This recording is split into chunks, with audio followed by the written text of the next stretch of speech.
अस्सलामुअलैकुम and welcome to another video. उम्मीद है सब खैरियत से होंगे। आज हम बात करते हैं कि UAE Dubai United Arab Emirates मुत्तहिदा अरब अमारात में क्या आज़ाद वीज़ा का कोई कॉन्सेप्ट है। मतलब क्या आप कोई आज़ाद वीज़ा, फ्रीलांस वीज़ा ले सकते हो? क्योंकि बहुत लोगों ने क्वेश्चन ये किया है कि अगर हमने यूएई दुबई आना है, हम किसी एम्प्लॉयर के साथ काम करना नहीं चाहते, हम आज़ाद काम करना चाहते हैं, फॉर एग्ज़ाम्पल फ्रीलांस काम करना चाहते हैं, या कोई ऐसा काम है जो हम अपने मुताबिक करें, हम बाउंड ना हो, टाइमिंग को फॉलो ना करना पड़े, हमें एम्प्लॉयर को फॉलो ना करना पड़े, तो उस पर आज हम बात करते हैं।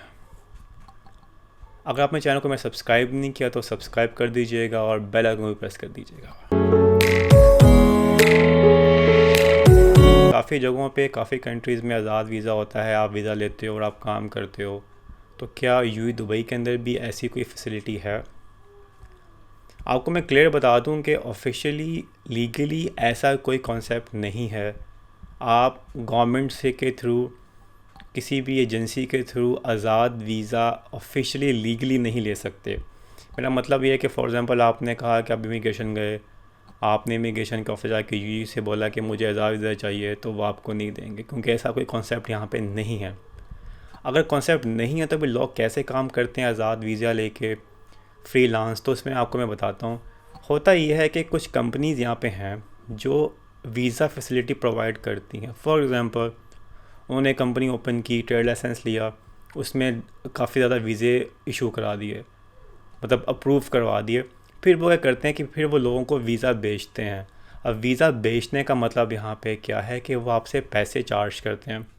वैसे तो जो गवर्नमेंट की फ़ीस है वो 3-4 हज़ार, मैक्सिमम 5,000 दरम है, डिपेंड करता है लोकेशन पे, स्टेट पे।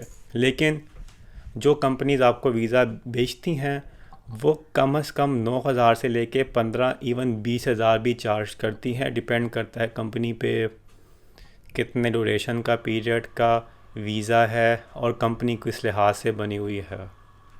तो अगर आपने भी यूएई आना है और आज़ाद वीज़ा लेना है तो सिर्फ़ और सिर्फ यही सोल्यूशन है। लेकिन उसमें आपको मैं बताता चलूँ, उसमें होता ये है कि आपका क्वेश्चन अगला ये होगा कि अगर हमने ऐसा वीज़ा ले लिया तो हम ऑफिशियली लीगली कैसे काम कर सकते हैं। यूएई गवर्नमेंट की तरफ से एक ऑप्शन ये दी गई है कि अगर आप किसी कंपनी का वीज़ा लेते हो एज एन एम्प्लॉई, क्योंकि जो आपको आज़ाद वीज़ा भी मिलेगा वो एम्प्लॉई वीज़ा होता है, वो कोई अलग से वीज़ा नहीं होता, और ना ही उसमें लिखा होता है कि आप आज़ाद हो। यूएई की तरफ से अपॉर्चुनिटी ये है कि वो कंपनी जो आपको वीज़ा प्रोवाइड करती है वो आपको लेटर हेड पे अपने ऑफिशियली ये लिख के देती है कि ये बंदा, ये एम्प्लॉई मेरा किसी भी कंपनी में काम कर सकता है और मैं इसको ऑथोराइज़ करता हूँ कि ये फ्रीलांस काम कर सकता है या पार्ट टाइम काम कर सकता है हमारी कंपनी के अलावा। ये बहुत इंपॉर्टेंट है। ये जब तक आपके पास लेटर नहीं होगा और अगर आपने आज़ाद वीज़ा लिया हुआ है और अगर आप कहीं पे काम करते हुए पकड़े गए, फॉर एग्ज़ाम्पल आपकी कंपनी थी, एग्ज़ाम्पल लेता हूँ मैं, कि आपकी कंपनी वाटर ट्रीटमेंट की थी, तो आपने उसी ही फील्ड में काम करना है। इन केस अगर आप वाटर ट्रीटमेंट के अलावा फॉर एग्ज़ाम्पल सोशल मीडिया में, वेब डिज़ाइनिंग में काम कर रहे हो या किसी ऐसी फील्ड में काम कर रहे हो जो आपके वीज़ा से रिलेटेड नहीं है, अगर आप पकड़े गए तो आपको फ़ाइन भी होता है, आपको डिपोर्ट भी कर सकते हैं। तो उससे बचने के लिए सोल्यूशन ये होता है, इवन यूएई की तरफ से ये ऑफिशियली है कि आपने एक लेटर लेना है एम्प्लॉयर से जो आपको ये लिख के दे कि ये बंदा मेरी तरफ से आज़ाद है, ये फ्रीलांस काम कर सकता है या पार्ट टाइम काम कर सकता है या मेरी कंपनी के अलावा कोई और फील्ड में काम कर सकता है।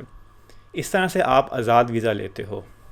अब यहाँ पे एक चीज़ बहुत इंपॉर्टेंट ये है कि बहुत ऐसे फ्रॉड कंपनीज़ भी हैं यूएई के अंदर जो आपको कहती हैं आ जाओ, हम आपको वीज़ा देंगे, बाद में आपको वीज़ा भी देती हैं, आपसे पैसे भी लेती हैं। लेकिन क्या करती हैं वो, 5-6 लोगों से पैसे लिए, कंपनी खोली हुई थी, जैसे उनकी गोल पूरा हुआ, पैसे पूरे हुए, वो भाग गए कंपनी बंद करके, और फिर आपका वीज़ा ज़ाया हो जाता है।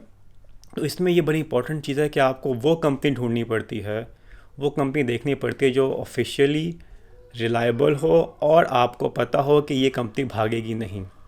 इस तरह से आप अपना आज़ाद वीज़ा ले सकते हो। इसके अलावा और कोई सलूशन नहीं है। एक और सलूशन है कि आपने अगर अपना बिज़नेस ओपन करना हो तो उसकी उस कैटेगरी में भी कुछ ऑप्शंस हैं, वो मैं आपको अगली वीडियो में बताऊंगा कि अगर आपने आज़ाद visa business visa, investor visa लेना है तो वो कैसे ले सकते हैं, उसकी क्या कैटेगरीज़ हैं और उसकी कितनी कॉस्ट आती है। तो मैं आपको अगली वीडियो में बिज़नेस वीज़ा, इन्वेस्टर वीज़ा के बारे में बताऊँगा। डोंट फॉरगेट टू सब्सक्राइब करना मत भूलिएगा और बेल आइकन प्रेस कर दीजिएगा। अगर कोई क्वेश्चन है आप मुझे कमेंट करके बता सकते हो और मैं आपको जवाब दूंगा इंशाल्लाह। और कोई भी ऐसी कोई क्यूरी है आप मुझे ईमेल भी कर सकते हो, मेरे इंस्टाग्राम में और फेसबुक पे भी मुझे कमेंट और लाइक कर सकते हो मेरा पेज। अपना ख्याल रखिएगा।